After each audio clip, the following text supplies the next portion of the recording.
the Atlantic world and global trade, and I have a lot to get through, so let's get started. So the Atlantic trade economy was dominated by the Dutch, French, and the British, and the British were the most dominant, and I'll get into that in later slides. So mercantilism was important because it helped increase the power of the state. So essentially, countries exported more than they imported, and they created economic laws, strong navies, colonies, and precious metals, to help run trade and the production of goods.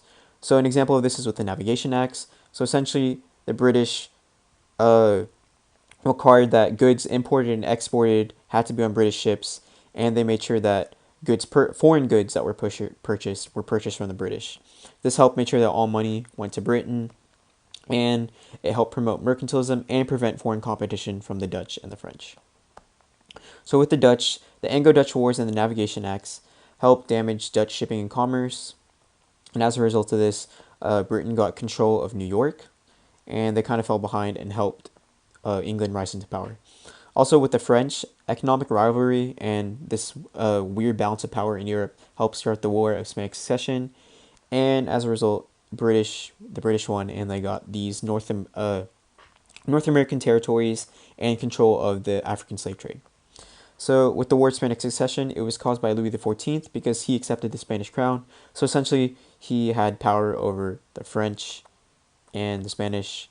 So he threatened the British, and they got into a war, and he's defeated after 12 years of war, and the Peace of Utrecht is established. So like I said, the French lose most of their North American territories, and Britain gets control of the slave trade, and they get to send ships into Spanish colonies.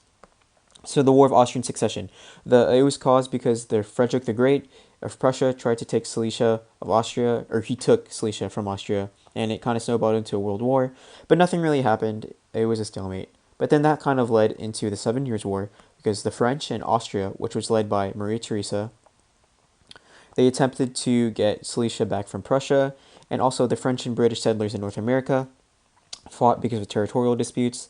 So this war happened, and Prussia successfully defends their territory, and the British win, and the Treaty of Paris gives Britain most of the land in North America and lets Prussia keep their land. With the Industrial Revolution, mercantilism helped lead into this because a lot of raw materials are being set into Britain, and as a result, with more raw materials, there were more jobs to create goods, and with more goods, there was more trade outside of Europe, and this helped create London as one of the richest cities in Europe. So, the slave trade was occurred because the plantations in the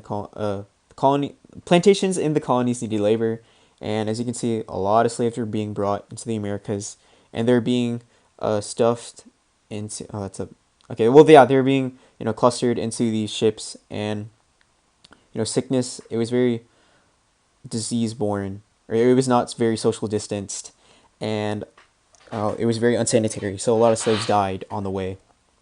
And so as a result, populations in Africa began to decline and plateau, while populations in Europe began to rise because they had more goods and stuff.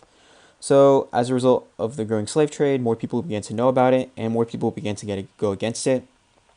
And it was mainly pushed by women, and they eventually got abolished in 1807, but slavery still existed in the British colonies.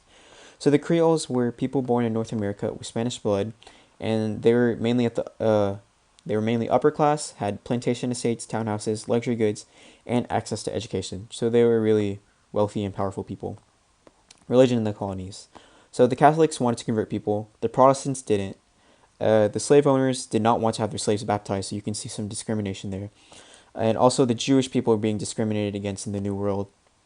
But they were kind of in the middle, so the slaves were on the bottom, the Jews were in the middle, and the Christians were on top. So the Portuguese dominated most of the trade in the Indian Ocean, and they kind of became Europe's main spice and Asian goods seller, and their customers had free reign. But with the Dutch, they kind of controlled their customers, and with that, they took over the Portuguese with their port Batavia, and helped remove the Portuguese's presence. But then the British come in. So since the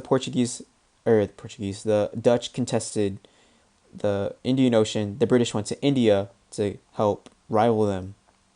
And they did. They helped get a lot of trade from there, and they eventually ended up beating the Dutch.